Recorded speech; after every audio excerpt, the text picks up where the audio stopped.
Hello, vampires and volunteers. My name is TB's Guy, and welcome to a quick look at Bloodstained, Ritual of the Night.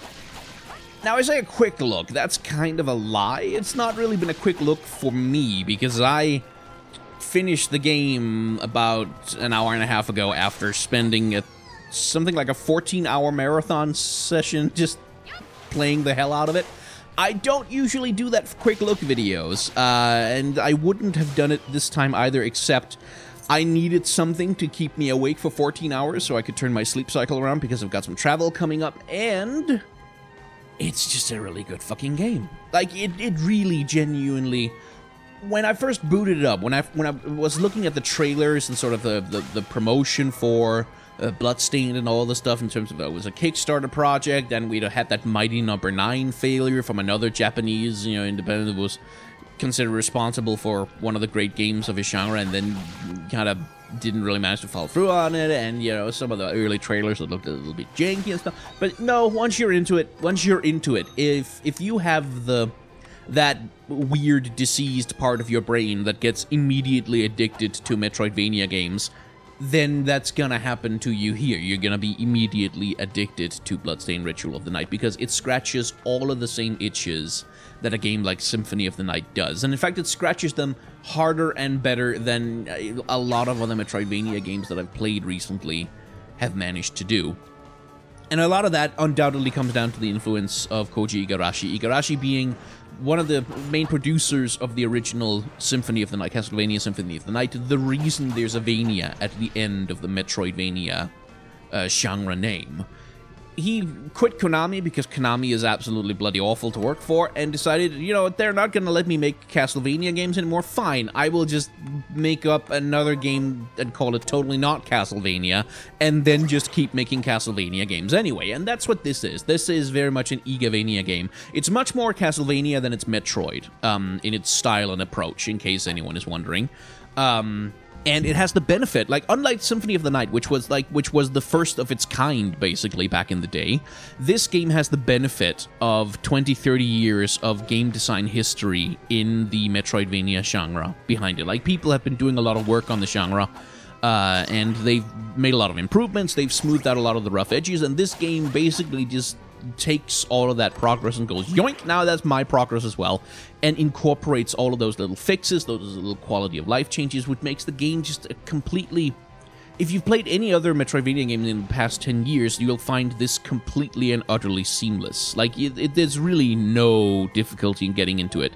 And there's really very little need for tutorials either, because this is a type of game that we know, that we have played, that we have tried many times already, and that's depending on how you feel, that may be to the game's benefit or detriment, in the sense that, as I've been harping on about, this is a Castlevania game from the guy who made Symphony of the Night what it is, or at least one of the people responsible for it, and it's very much trying to be another Symphony of the Night game. And if you like Symphony of the Night and you want to play more Symphony of the Night, then absolutely nothing about that should be a bad thing. But if you were looking for someone to reinvent the genre, or to bring some completely new ideas to the table, or to come up with something that nobody's ever seen before, well, no, you're gonna be... In that case, you might end up leaving a little bit disappointed, because that is emphatically not what this is. This is a old master of the genre coming back and saying, hey, I can still do this shit, and I can do it just as good as the rest of you. And as a tour de force of a master, and as a kind of a wrap-up of the past 30 years of Metroidvanias, it is absolutely stunningly excellent. I'm trying to be careful with how much I praise the game, because I did get the review code for free, and I don't want to sound like I'm shilling, but, like, wow, this is really good. I had some concerns about it, because, like, it's a Kickstarter game. Some of the early trailers looked a bit janky. The visual style didn't really work for me. And as I was getting into the game initially, I was still kind of... I wasn't really sure about the visual style. Like, something about the way it saturates the colors and sort of half cartoony, half semi-anime realistic thing it had going on had me turned off a little bit.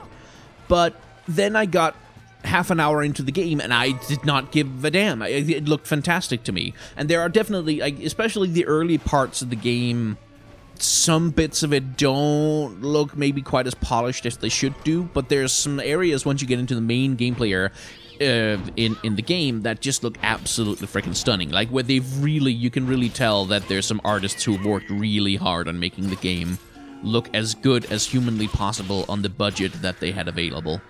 But yeah, and it's like, it's kind of hard to talk about the game because I feel like everything you can say about it will come across as incredibly obvious because you're just describing any Castlevania game in the past 20 years, basically. Like, it takes a lot after Symphony of the Night, obviously, but also a lot after Dawn of Sorrow, in that there's a souls system. Basically, you kill an enemy, there's a chance they'll drop a shard, which you will then absorb, and then you can use some ability or another that this enemy will confer on you. And if you gather more shards, then you can use more powerful versions of the abilities, and there's like a crafting system whereby you can refine them and stuff like that. And I say crafting system, I want to be careful about that. It's crafting system in the sense that you run around the castle, you kill enemies, you open treasure chests, and sometimes there are materials inside, and you can use those to, you know, alchemy, synthesize new weapons and stuff, or upgrade existing abilities. But it's not an in-game, it's not a super in-depth crafting system a la Minecraft or anything like that. It's just like a system whereby you can obtain resources and turn them into useful items. And it's a well-implemented system, actually. That's another thing I was kind of worried about, is that the crafting systems, oftentimes they either have to have all kinds of gates put into them, like all kinds of little restrictions put into them so that you don't overpower yourself almost immediately and the game isn't fun anymore. But at the same time, there's really no point to them if you can't use them cleverly to overpower yourself. And I think this game has struck a really good balance of that, in the sense that, yes, you can definitely gain a huge advantage by using the crafting system well, but it's not such an advantage that it's gonna make the game lose all of its challenge. And I died like a bunch of times in this game, which is unusual for me in a Castlevania, Metroidvania game, because I've spent 20 years playing them. I tend to be pretty good at them, and most of them don't have the difficulty turned that far up. And I'm happy to say that Bloodstained does a pretty decent job of putting in little roadblocks for you, like little moments where it's like, you need to start playing better now. Otherwise, every enemy and all the traps in this area are gonna kick your entire ass 6 ways from Sunday. And that was quite well managed. Like, and especially the end game. Like, you can overpower yourself. You can become pretty overpowered by the end game, and you can start feeling a little bit cocky about, like, oh yeah, I'm just gonna tear through this area, and then the game will hit you over the head and say, nah, listen up here, son. If you get hit too many times, you're still gonna die. And that's fairly well managed. The boss fights are all brilliant. Well, I say they're all brilliant. They're all good. They're all as good as any other Castlevania game. Which, you know, again, depending on how much you like Castlevania, your mileage may vary. There is definitely a couple of fights where it's just basically, here's a big thing trying to hit you, and you hit the big thing, and that's pretty much all that's going on. And then there are some fights that have really clever little gimmicks where you have to figure out what the boss is doing and how to counteract it, where it's more of a dance. I hesitate to say Dark Soulsy, because that's kind of played out. But there are a couple of bosses where it feels a lot like there's been some inspiration from the boss battle design of Dark Souls. In the sense that it's very much about the boss winds up for an attack of some kind, or they wind up to do a thing, and you have to then be ready to do a thing in return, or to dodge appropriately. And if you can do that, then you can win the fight without taking really any damage, and it looks incredibly graceful. And if you can't do that, then you get your entire ass handed to you. And it's a lot of fun. Aesthetically, I'm still, like, once I was into the gameplay loop, I stopped giving a damn whether or not the aesthetics were perfect, but the aesthetics aren't perfect for me. Like, I really do miss the hand-drawn animated look of older Castlevania titles. Like, I really do miss the sprite animation, I really do miss that 2D look, and there are times when the 3D can get a little bit overbearing in the way that they've chosen to do the lighting and the textures. They've chosen this very dramatic, very high contrast, like, really strong lighting scheme, which gives the game a very distinctive look. Like, that's something that's probably part of the consideration is that they wanted the game to have a very distinctive look, and they succeeded in that. But the downside is that sometimes the parts of it just don't quite feel. Sometimes parts of it feel a little bit plastic, just because of the way the lighting engine works in this game, and that's that's a pity. But it's also not a deal breaker by any means, and it doesn't mean that it's a bad-looking game by any stretch of the imagination. It's just that when you compare every other part of the game to Symphony of the Night so much, as you inevitably will if you have played any of the other, Metroidvania, Castlevania games, then the fact that the aesthetic sometimes can't quite keep up becomes a kind of a thing that you notice a little bit. But yeah.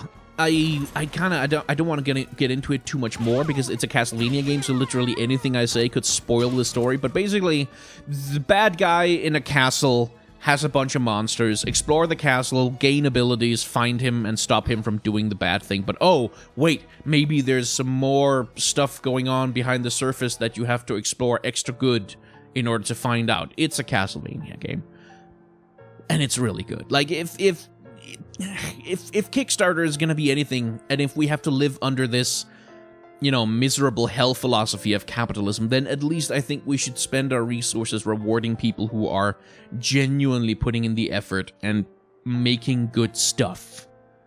And this is good stuff. It's not perfect stuff. It's about as good as Symphony of the Night is, at least in my opinion, in the sense that there's parts of Symphony of the Night that are definitely better than this game, but this game has the advantage of all those advances in game design and like fixing all the little holes and mistakes and patching over the bad parts of what Symphony of the Night was in the early days. And so it kind of squares out to the point where this is every bit as good as another Symphony of the Night, but I don't think it's any better. And I don't think it's really doing anything new with the genre. I don't care, because I didn't want it to do anything new. I just wanted it to deliver a really freaking fantastic Castlevania experience, and that's pretty much what I got. So, yeah, I wholeheartedly recommend it. Again, just, it's good. I'm trying so hard to be critical, but it's really fucking good. I just spent 12 hours playing it, and I love it. I'm gonna play it on hard mode. Thank you very much for watching.